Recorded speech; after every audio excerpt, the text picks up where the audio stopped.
Olá, tudo bem? Eu sou Marcele Rodrigues, bem-vindo novamente ao On Time, sua revista eletrônica. Tudo bem, Marcele? Tudo bem? Olá, tudo bem? Ed Pereira na área mais uma vez e uma grande alegria podemos dividir esses minutos aqui com você, aí na sua casa.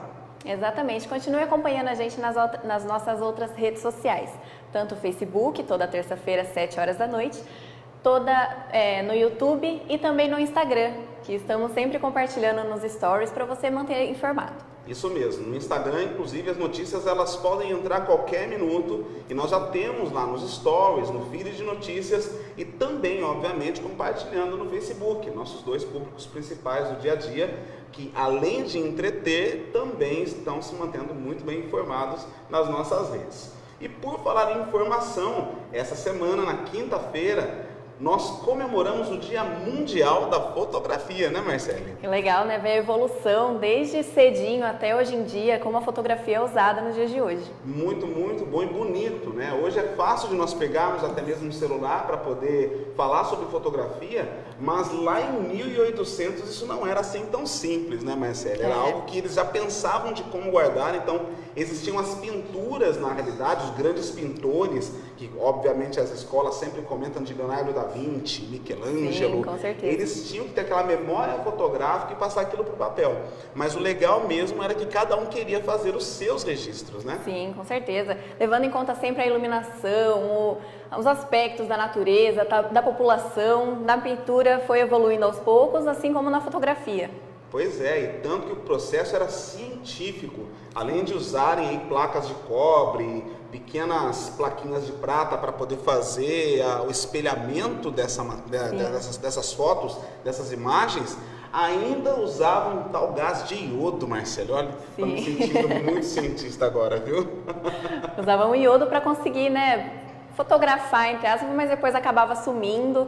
Era meio difícil no começo, para eles conseguirem armazenar essa coisa por muito mais tempo. Era raro, e começaram fazendo isso com fotos de família. Aí, a partir disso, foi mudando e a coisa foi ficando melhor. Mas começou lá na França, no período da guerra, na casa de mais ou menos 1826. Mas por que nós não temos um nome especificamente? Porque várias pessoas, Marcele, que tinham a mesma curiosidade, cada um tentava o seu modo de fazer a fotografia. É que com a guerra e mais alguns contemporâneos dele, conseguiram na realidade uma forma que realmente pudesse ser chamada da imagem fixa. E a partir desse momento, sim, tanto que existe uma imagem famosa, que é a imagem da janela, que todo mundo comenta, que é bem interessante. Assim, se você for ver, você vai ver um borrão preto e branco. Mas foi o registro da primeira fotografia oficial reconhecida mundialmente. Exatamente. E aqui no Brasil começou o primeiro brasileiro, em teoria, que realmente nascido no Brasil foi Dom Pedro II. Mas antes dele, um francês, Hercule Florence, que começou também com essa parte de fotografia, porém, ele não é nascido no Brasil. Exatamente. Então, justiça seja feita, vamos considerar Dom Pedro II. Isso. E aqui no Brasil, o primeiro daguerreótipo, na realidade, que Dom Pedro, inclusive, utilizou, foi chegada, muito bom, me perdoe, né? Chegou aqui no Brasil em 1840. Olha só quanto tempo isso já não tem, né? Exatamente. Hoje em dia é usado como trabalho, como só um hobby. Dá para usar diversas coisas, fotografia hoje em dia é o que não falta, né? Exatamente. Está na palma da nossa mão, pode evoluir para uma câmera, uma coisa mais nova. A impressão que está muito em falta hoje em dia, mas também é uma coisa que eu particularmente adoro.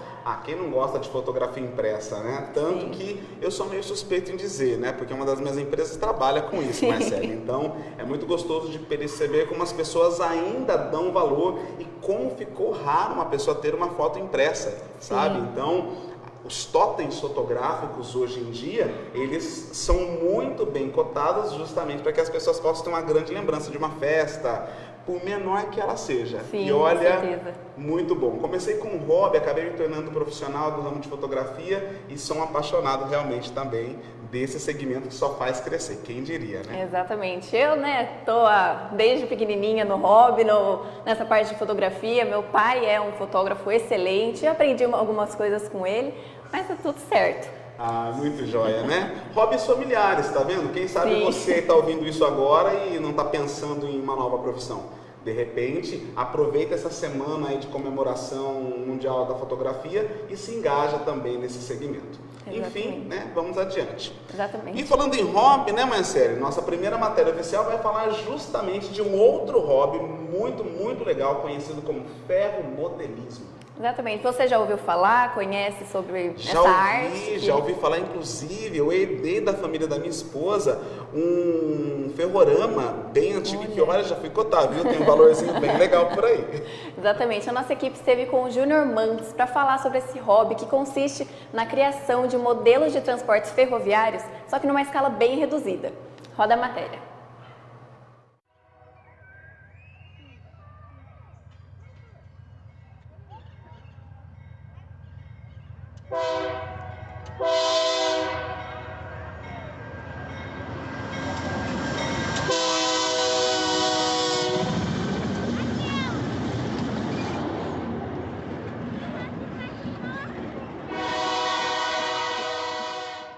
Olá pessoal, tudo bem aí com vocês? Meu nome é Júnior Mantes, sou ferromodelista. Vou contar para vocês um pouquinho da minha história, né, envolvendo aí o ferromodelismo. Por volta aí da minha idade de 3 até uns 5 anos, né, eu conheci os trens, né, através aí dos meus pais, onde minha mãe tinha uma colega dela que era costureira e morava perto do trecho aqui da antiga FEPASA, né, que foi na minha época, que teve Companhia Paulista, entre outros. E nessa época eu vi a primeira composição, né, onde tinha uma locomotiva V8, onde tinha a rede eletrificada ainda, né, hoje não existe mais aqui na região, e puxando aí uma composição de vagões de carga, né. Aí passou-se o tempo, meu pai me presenteou com alguns trens, sendo o ferrorama, né, que a maioria das crianças ganham quando criança. E depois também eu ganhei a minha primeira caixa básica de trem elétrico, né. E daí, desde então, eu tinha um espaço na casa lá dos meus pais, onde eu montei essa composição de trem elétrico e ficava brincando, né. Quando criança a gente não tem muito conhecimento das coisas, então a gente só fica se divertindo. E por volta aí dos 13 anos, 14 anos, eu dei uma pausa, né, guardei tudo, que daí comecei a minha vida profissional como baterista, né, perto dessa idade. E basicamente passou-se aí 20 anos aproximadamente, onde a minha esposa chegou para o primeiro aniversário do meu filho e disse: vamos fazer tema de trem o aniversário dele. Daí eu falei pra ela, até brincando com ela na época, ó, você tá mexendo num vespeiro, né? Então eu espero que você me aguente depois. E por fim eu acabei retomando o hobby, né? Onde aí já tinha havido várias modificações em questão de modelo, empresas, fabricantes também. Nesse meio tempo, né, de 3 anos pra cá, 3 a 4 anos pra cá, eu acabei conhecendo um amigo meu aqui da cidade hoje, onde ele começou a trazer alguns trabalhos para eu fazer. Mas eu falei para ele, cara, eu não tenho nada, eu não tenho material, não tenho coisa, né, para começar a fazer essas partes de pintura. E por fim, ele insistiu tanto que eu acabei fazendo a primeira e desde então não parei mais. Basicamente, o que era um hobby se tornou uma profissão para mim hoje. Então, assim, a gente se diverte e ao mesmo tempo trabalha com isso hoje. É uma profissão que, nessa pandemia, me salvou, né, numa questão, e também me ajudou num período que foi difícil, que foi esse ano, né, que eu enfrentei o Covid também, perdi meus pais, mas aí é uma outra história, mas que também ajudou muito aí nessa questão mental, né, de eu me focar, de eu pegar alguma coisa para fazer, e fazer bem feito, né? Caso vocês queiram, né, tem as redes sociais aí que você pode estar entrando em contato comigo, né? Facebook, Instagram, né, que é tudo @JuniorMantes no Instagram, ou Junior Mantes Model. Facebook também é Junior Mantes, só que daí o Facebook está ligado com a minha outra profissão, que é a música, né? Mas você pode me chamar por lá também. Enfim, esse é um pouquinho do mundo do ferromodelismo hoje. ela é muito grande, tem inúmeras opções, inúmeras coisas que você pode fazer, né? Então, um pouquinho aí da minha vida hoje.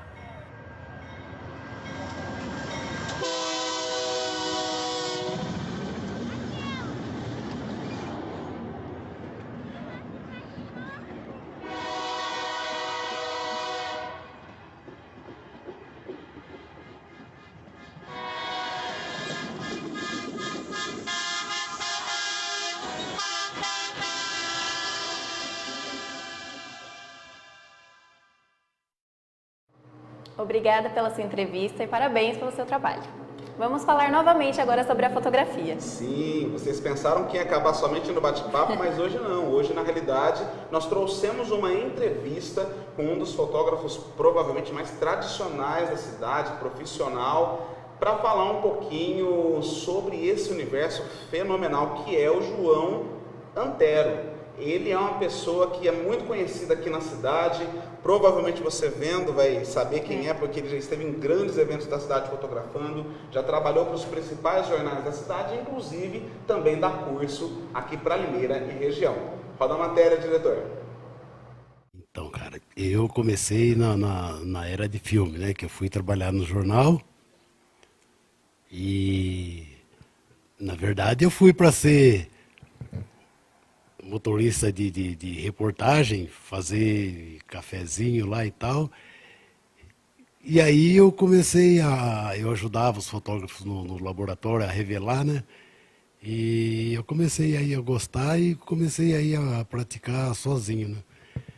Final de semana eu levava a câmera escondido para casa lá e ia praticando. Depois eu comecei a comprar livros, né? E aí eu li bastante, li muito sobre fotografia. E leio até hoje ainda, né? E aí quando eles deram por fé, eu já tava fotografando já. E aí eu comecei a fotografar para o jornal. Quando foi nos anos 90, aí eu fui efetivado repórter fotográfico, né? E daí eu aproveitei o embalo, que tem a Lei Sarney, que é de 86. E o que é que diz a lei, né? Que quem trabalhasse na imprensa por um determinado tempo, ela tinha o direito de pleitear a carteira de jornalista, né? Bastava que o dono do jornal desse uma declaração e aí conseguia. Só que quando eu fui fazer o pedido da minha, aí já era diferente, né? Aí foi um processo que durou uns 3 anos, porque aí eu tinha que mandar um portfólio para eles fazerem avaliação, depois eu tive que mandar os negativos para ver se eram originais, se não tinha nada manipulado. E aí depois eu tive que mandar as publicações que eu tinha. Mas enfim, né? Mas aí eu acabei conseguindo a minha credencial de jornalista, o meu registro de jornalista profissional na minha carteira e aí continuei fotografando e não parei mais. Porque toda tecnologia nova, toda coisa nova que surge tem uma resistência. Eu também era resistente quando começou a surgir o digital, porque a gente achava que o filme era melhor, que não sei o que tem, piriri, pororó. E aí você acaba descobrindo que não é bem assim, né? As tecnologias estão aí para serem usadas, é muito mais prático, é muito mais rápido, você tem muito mais recursos, né? Porém, você tem que ter muito mais conhecimento técnico, né? Porque assim, a fotografia em si, né? As bases principais da fotografia, isso não muda, né? Que é o diafragma, ISO, fotômetro, conhecer de luz. Isso em qualquer equipamento fotográfico você tem que saber, né? Mas aí o que é que complica, né? Você já tem que conhecer um pouco mais de cor, de temperatura, né? Então não dá para ficar só usando o automático, né? Olha, eu acho que que eu poderia falar, é a mesma frase que eu falo para todo mundo que me pergunta, né, o porquê dessa fotografia, o porquê daquela outra e tal, né? E aí eu procuro dizer o seguinte: fotografe aquilo que a tua alma pede. Se você colocar a tua alma a serviço da fotografia, com certeza ela vai te direcionar, você vai saber a hora de fotografar, você vai conseguir perceber quando tem uma boa fotografia, e aí deixe-se guiar pela alma e a tua fotografia vem. A gente vai rapidinho para o intervalo, mas não saia daí, a gente volta já já.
Hold on, girl, now wait just a minute. I've got something to say, you should hear it. Oh, I'm happy to make time for your feelings, but you have to admit I already do. Let's just break it down to you and me uptown.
Voltamos agora com a nossa próxima matéria. Vamos falar um pouco sobre as dificuldades dos adolescentes na retomada das aulas nesse período que ainda nós nem podemos chamar de pós-pandemia, ainda é um processo. Inclusive, Marcele está aqui que não me deixa mentir, né, Marcele? Como está esse período para você, nessa readaptação das aulas, em casa, escola? Fala um pouquinho.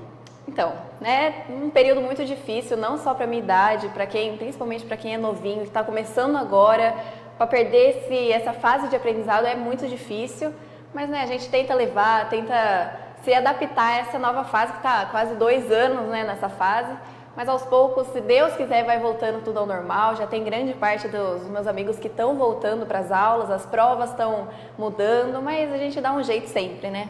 Pois é. Essa nova fase já fala muito sobre adaptação. E sobre isso nós vamos conversar um pouquinho com a psicóloga a doutora Amanda Balotto, que foi perfeita, precisa em explicar um pouquinho para nós dessa fase adolescente, pais, filhos, essa relação juntamente com os novos estudos em 2021. Roda a matéria.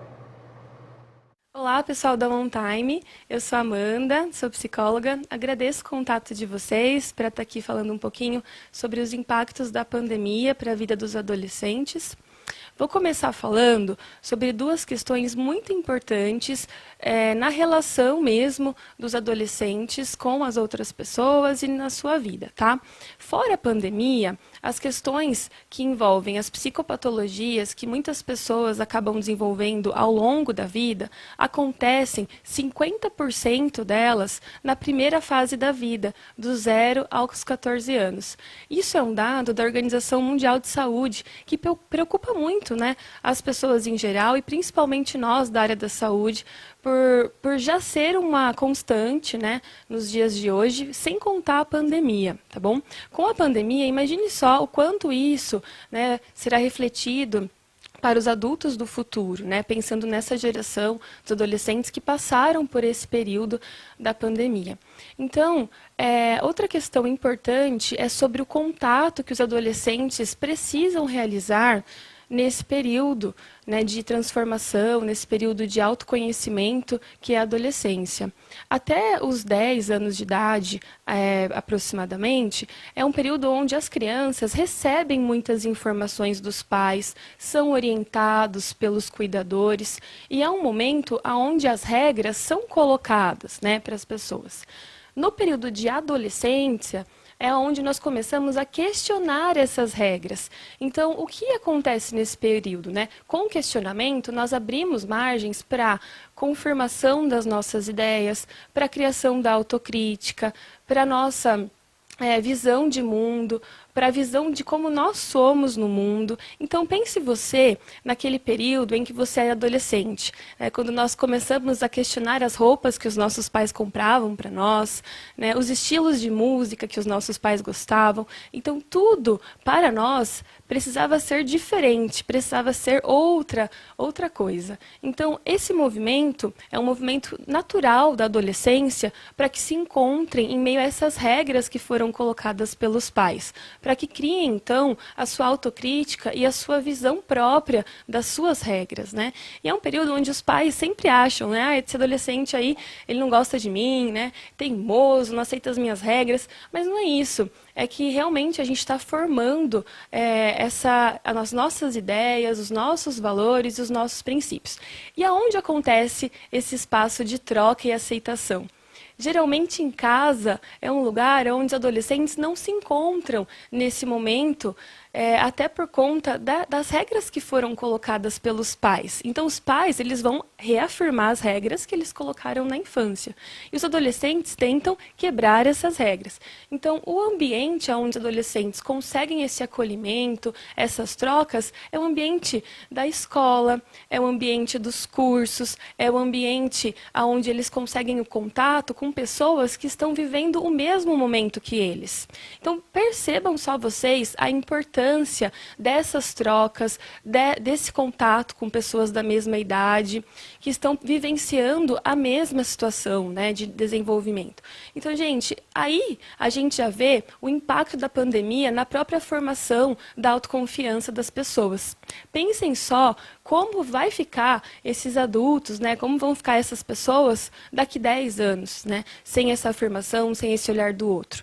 E aí, com a pandemia, essa liberdade, né, que os adolescentes estavam tanto buscando, né, de serem ouvidos, de serem aceitos, de terem sua opinião reafirmada pelos grupos, eles acabam não acontecendo. E aí, esses adolescentes, eles são trancados, então, são deixados em suas casas, o que é muito bom pelo contato com as pessoas lá da família, tem as trocas, tem os momentos em família, que eu considero muito importante, mas para eles, muitas vezes, não há essa abertura para serem aceitos em suas ideias, em seus valores. Pois é, essa matéria vai ter a sua segunda parte na próxima semana, então não perca, tá? A doutora Amanda foi muito solícita conosco, já agradeço desde já. Doutora Amanda, então na terça-feira que vem nós temos a segunda parte dessa matéria. Exatamente. A gente vai rapidinho para o intervalo, mas já já a gente está de volta.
Hold on, girl, now wait just a minute. I've got something to say, you should hear it. Oh, I'm happy to make time for your feelings, but you have to admit I already do. Let's just break it down to you and me uptown.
Vamos falar agora sobre a segurança do comércio. A nossa equipe esteve com um dos nossos apoiadores, a Rincon Security, para falar um pouco sobre a segurança no comércio, tanto na movimentação de uma certa quantia de dinheiro, tanto de dia quanto à noite, no fechamento desses negócios.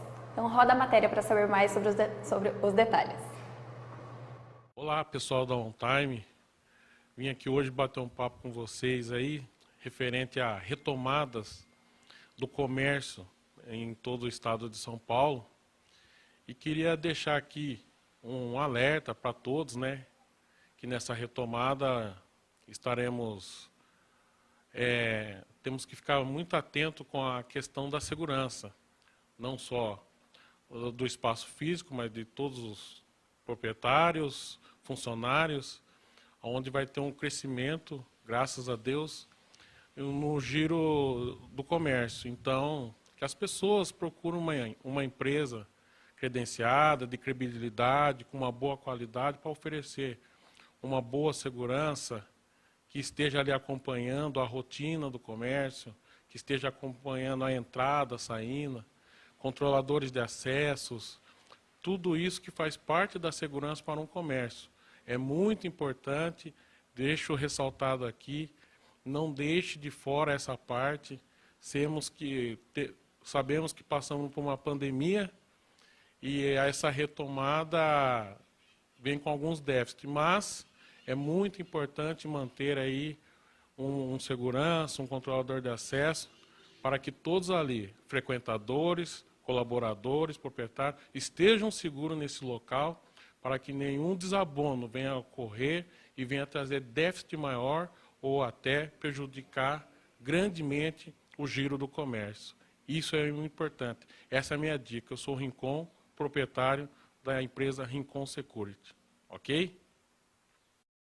Meu querido Rincon, muito obrigado mais uma vez pela participação conosco, agora não só no nosso intervalo comercial, como parceiro que você é, mas também por essa entrevista. Segurança realmente é algo muito importante, nós temos visto outros amigos, parceiros de comércio comentar muito sobre essa falta de segurança e agora aí algumas dicas também em relação a esse assunto. Muito obrigado e logo estaremos juntos novamente. Exatamente. Bom, nosso programa acaba por aqui hoje, mas semana que vem, terça-feira, 7 horas da noite, estaremos aqui novamente. Inclusive, queremos agradecer a você que nos segue também no Instagram. Nós batemos hoje os nossos primeiros 100 seguidores na plataforma, já temos bem mais do que isso no Facebook. YouTube logo logo também segue a sua crescente, mas esteja conosco. Facebook e Instagram está diariamente, a qualquer momento, entrando com notícias direto ao ponto e com relevância para você e para o seu momento do dia. Okay? Exatamente. Então, até terça-feira. Até já. Tchau, tchau.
Música